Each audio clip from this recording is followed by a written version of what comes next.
Hello and welcome back to another World of Warcraft video. This time we are going to be talking about one of the possible new races in the next expansion, the Warlords of Draenor. Now, a lot of people have said Ethereals. I'd say the main sort of thing people have been saying is the Ogres, and I've already done a video on that, but I think Ethereals could be really fun actually, and it does seem to have caught on a lot of traction. Now, before we go into the video in full, I'm just going to say nothing here is confirmed, it's all speculation, and honestly, a lot of things that I cover here, I am personally not sold on them being the next thing, as much as I may think they're cool. I don't 100% believe that they are true, and this is just more for the fun of speculating and coming up with a good idea and ways that we could introduce stuff like this into the game. So, without further ado, let's get into the video. In the video, I'll be covering some of the in-game stuff that we know about them, then I'll talk about the species themselves, the different classes they could be, and finally I'll round it off with some of the race's history. So, in-game.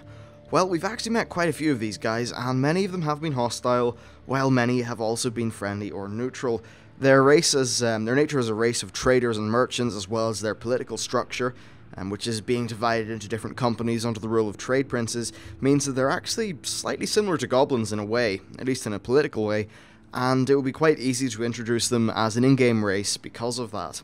Obviously, it's not like they really have any alliance or horde bias, so it will be quite easy to do that. Now, a lot of people have been talking about time travel this expansion, and honestly, I just don't think these guys would be too involved in some sort of time travel theme. I think that they were more involved in Draenor at the time that it was Outland, and less when it was Draenor. So if in this expansion we were to, say, find a new fragment of Draenor, or explore a new planet with Ethereal and Ethereal, then I think we could certainly meet a new faction of the Ethereals, which could be neutral, or perhaps even team up with them, or the Consortium, that sort of thing. Now, I'm pretty sure that if it was the Consortium, it would be a new incarnation of them, since Blizzard don't carry factions over multiple expansions, at least in terms of an in-game perspective. Now, definitely I think that it's possible, and they are quite a cool race. Personally, I would prefer these over Ogres or the Ikora, but I'm unsure as to which race we would get, if any. At the end of the day, it's all a bit of a toss-up, and we don't know anything, so we're going to find out next Saturday, I believe, during BlizzCon, which should be good fun. Now, let's talk about the species themselves. So physiology-wise, I think they're really quite cool. Due to lore events that I'll cover in a few minutes, they don't actually have a physical form, and what we see in-game is it's because they use their advanced technology to bind themselves into humanoid form, and I think this could lead to some really cool racials and stuff like that. Hell, even just the amount of technology this race has could lead to some very cool racials. I remember the goblins had some fun racials because of their goblin tech, so perhaps we could get some more sci-fi styled racials from these guys. I think it could be kind of fun. Oddly enough, they are rather similar to the Protoss in StarCraft in terms of appearance and a few things like that. Well, I think there's a little bit of a parallel there, so yeah, I mean, it could all just end up being quite cool.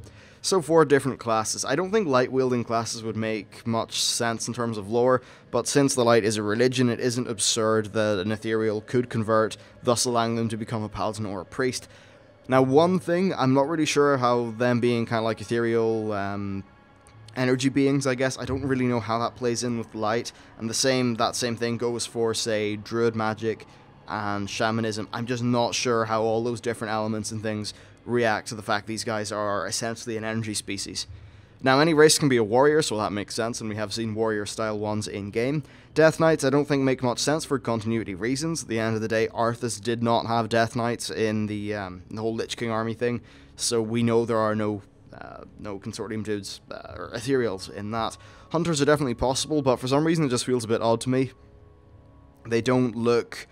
I suppose they don't really look ultra-natural in a way, and I know that sounds weird, but I'm not really sold on them being hunters. That said, it probably could be done because at the end of the day, anything can wield a bow. Well, nearly anything. So naturally, I don't think they're very shamanistic, so perhaps not shamans, and I think rogues are actually a perfect fit for them because just aesthetically, I mean, look at them, they just look like rogues. Now also from an aesthetics point, I'm not too sure if they really fit monks, but in terms of, well, the Ethereals are very nimble chaps, so I think they could definitely pull off the whole monk thing. Druids, of course, don't make sense for the reasons I said previously, and I think these guys have a very strong affinity for magic, so I think mage is absolutely definitely possible and a thing. Warlocks would be shunned, though, because Voidwalkers destroyed their homeworld and are the reason that they have to have this whole bound weird energy state thing going on. So perhaps it could be justified by the lore, say a group of Ethereals controlling the voids against their will to do their bidding. That sort of thing. It's kind of similar to the Demon Hunters, actually. But yeah, something like that could be done to justify Warlocks, but honestly, these guys hate void creatures, they hate Warlocks. Not Warlocks, they hate just demons in general, so I'm not too sure if Warlocks would be a great fit. Also, I think for like animations and that kind of thing, this race could look really visually appealing. They already had some cool things going on in Burning Crusade, but since then, Blizzard has they've been happy enough to increase the top end of World of Warcraft's graphical fidelity with better textures, better models, better animation rigs and stuff like that, so I think they could really make this race look fantastic. Now let's round off the video by going over their lore. So the Ethereals are not natives to Outland. They come from a world called Koresh, which is an arid desert planet with 2 suns. And a powerful void lord called Dimensius, the All Devouring, managed to find their planet and unleashed his armies upon it. So he opened multiple portals to the Twisting Nether around the planet, and this caused arcane and void energies to seep through those portals and decimate the planet. This was enough to kill pretty much everything apart from the Ethereals, who were able to use their advanced technology to shield their cities from the energy. And while this mostly succeeded, it was not perfect. Some of the energy was able to seep through the shields, and this caused the Ethereals to lose their physical shells. So to overcome this, they bound themselves using enchanted bits of cloth, which provide enough of a framework to contain themselves. And this is why they look the way they do today. Despite all this, they were powerful and they fought a long and hard war over their planet, and as time went on, Dimensius did get more powerful to the point where he could summon more voids to his aid, and once he got the upper hand, the Ethereals decided they had to call it quits and they fled to the Twisting Nether. Now, from there, we know that a lot of them went to Outland. That's definitely sure. Now, did all of them go to Outland? I'm not sure. They could be scattered around other planets. At the end of the day, the fact that they are a bunch of factions under the command of trade princes, perhaps one trade prince decided to go to another planet. At the end of the day, they can really bend the lore in whatever way they want to in that regard.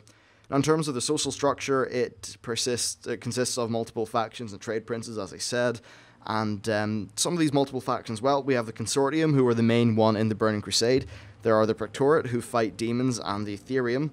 And the Ethereum are a group of Ethereals which are essentially twisted by their need for vengeance against Dimensius, and they go so far into that rabbit hole that they're evil, pretty much. Now, there are some other factions which often seem to be in the service of other factions, such as the Bashir, who are under service to Prince Kel'Thas. Now, the Ethereum actually make a return in Wrath of the Lich King when they side with the Blue Dragonflight during the Nexus War. Since then, though, we have not seen anything about these guys.